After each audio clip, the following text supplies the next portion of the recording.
Hi everyone and welcome to another piano review. My name is Stu Harrison. We're here at Merriam Pianos just outside of Toronto, Canada in our beautiful Oakville showroom today, and we are looking at Casio's PX160, a product that has been out on the market already for a couple of years, but quite frankly is still holding its own in a very, very competitive market and a competitive price range, that of the under $1,000 88 note weighted piano, digital piano, keyboard category. So we wanted to give you a freshened up 2019 perspective, particularly on how it compares now to the new boys on the market, namely the Roland FP10, the Yamaha P45, and just give you another chance to hear what still is a great sounding, great value instrument for its price range. I know in Canada and the United States, this instrument floats around the $600 range. Now there are lots of things to like about what this still delivers in 2019 for its price. One of them has absolutely nothing to do with the functions or the keys of the instrument, and that being the cabinet. The fact that in Canada for $649 you can still get this equipped with a triple pedal with the stand. This is essentially a nice starter home digital, great for your son or daughter who might be considering their very first foray into piano lessons. You're not too sure how serious they are, and so you want to make sure that you keep your budget, you know, in line with reality until they really start to take off and become little Mozarts. Or maybe this is just for yourself to have at a cottage. You've already got a great instrument at home and you're looking for something to have as a secondary instrument. So we're going to be looking at the action, we're going to be listening to the instrument, we're going to be talking about the sounds that it has, and of course reviewing all of the features, both the basic and the more advanced features on this instrument, giving you a better look at home so that you can maybe do a bit of pre-shopping before heading out to showrooms, and as I said right in the preamble, give you a little bit of perspective on how this compares in 2019 to the other items on the market. So once again, thank you for joining us. We're going to get started right away.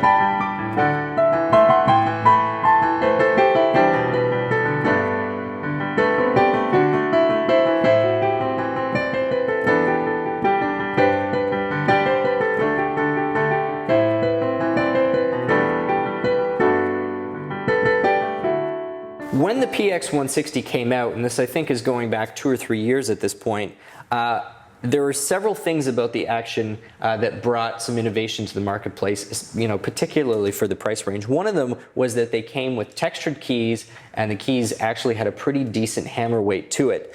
In 2019, that is starting to feel a little bit dated, but quite frankly, it's a very personal thing. When you feel the black keys on here, when you feel the white keys, the texture is very obvious. When nobody else was doing it, it was kind of a nice differentiator. Now that you've got players like Roland and Kawai that are starting to introduce texture on their keys at these lower price points as well, the differentiation is no longer whether it has it or not. It's what feels right to your fingertips. So you're just going to have to figure out for yourself what level of texture. Of all of them, the Casio has the most extreme texture on it, so there's absolutely no doubt when you touch it, it's like, okay, yeah, there is definitely, it feels like there's a wood grain there, it feels like there's, you know, some sort of a texture on both the black and the white keys. The second thing is there's a little more lateral motion in the key on the PX160 than what you might be used to getting in some of the more expensive ones, but I have to keep reminding people at home who are looking at this as an option in the $500–600 range, or maybe considering this as an alternative to going with a used one that was at one point more expensive. For the price range, the only other instrument that really, for my money, competes with this would be the Roland FP10. And I can't tell you over the camera what's going to be more satisfying for you. You really have to get into a showroom wherever you happen to be around the world and try these two instruments side by side. In fact, we've done a comparison video for you between the Roland FP10 and the PX160. You can find the link either in the playlist or in the description below, and that might be something you want to check out. So, talking about the action.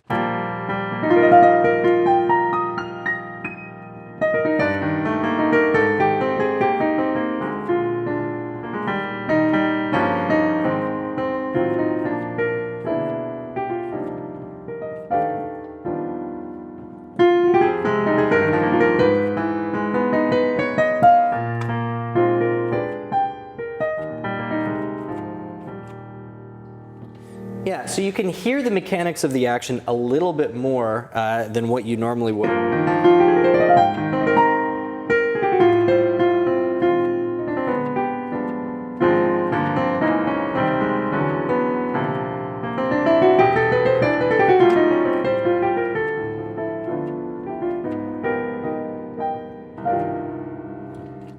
But I have to say that the sensor technology on here is decent and respectable. You are able to get a pretty nice dynamic range and a range of expression out of this instrument. Now, I think probably to protect the amplifiers and the speakers on here, you can almost hear a bit of a limiting or a compressing effect going on when you really punch it. You can feel that the sound sort of hits a bit of a ceiling, and so it plays tricks on your mind. You almost feel like the key itself is kind of hitting the bottom of the keyboard really hard. I don't actually think that that's what's happening. I think that's actually more of a digital limiting effect that's happening, and so it creates the impression that there's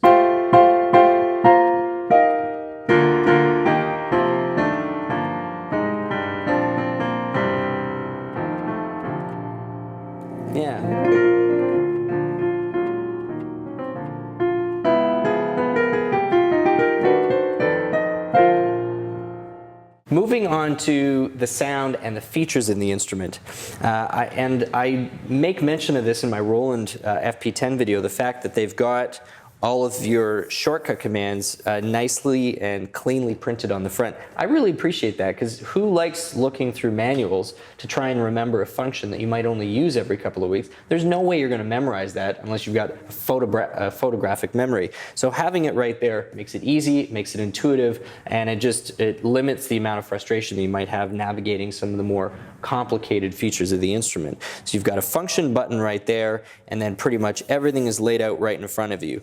You've got sort of a number pad to drill in your tempos, your music library select, that's to play back some of the more popular classical music that it's already got packed inside, either to play along with or just listen to, just kind of a nice feature.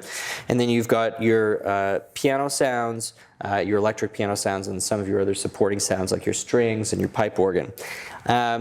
You can tell, or at least it's my impression, that Casio has spent the majority of time focusing on the grand piano sound.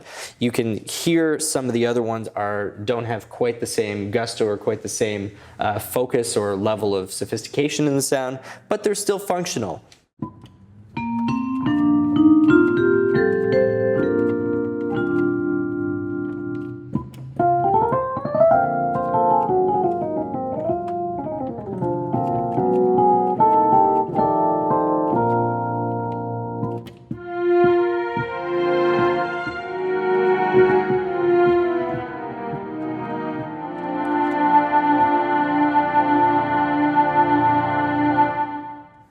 Now, in terms of other features, you've got a USB jack on the out so that you can send MIDI through USB to either a laptop, even an iPad if you've got a hard connection there.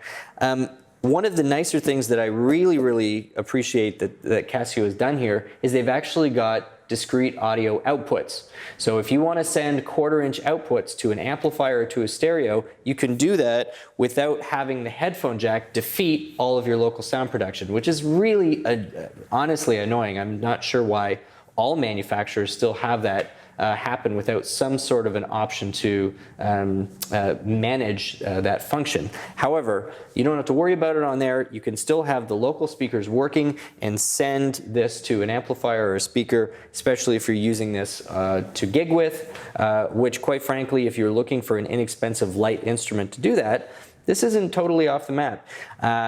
So I guess to summarize, with the PX160, you've got an instrument that is still a worthy consideration in the price range. Just because the Roland FP10 is out now does not wipe this off the map. The PX160 still has its place in the industry. And quite frankly, if you go back to when this came out, this really spurred a lot of innovation from both Roland and Yamaha to produce an instrument that would properly compete with the PX160 in this price range. And so I think it's done everybody a great service, the fact that the 160 was there in the first place and that it's still going strong as a great instrument. So my advice is, if you're thinking about $400 or $500 either for a used instrument, or you were sort of in a Best Buy or Costco and you've got something that you were somewhat compelled by in that price range, hold off on buying until you at least have a chance to get into your local dealer and try one or both of either the PX160 or the Roland FP10. Those are definitely my two favorites for under the $1,000 range. Please let us know in the comments how you've enjoyed the video. Let me know what you'd like to hear more or less of next time. And of course, check out the rest of our channel for other product reviews. Good luck with your shopping. Thank you so much for being with us today, and we'll see you next time. I'm Stu Harrison with Merriam Pianos.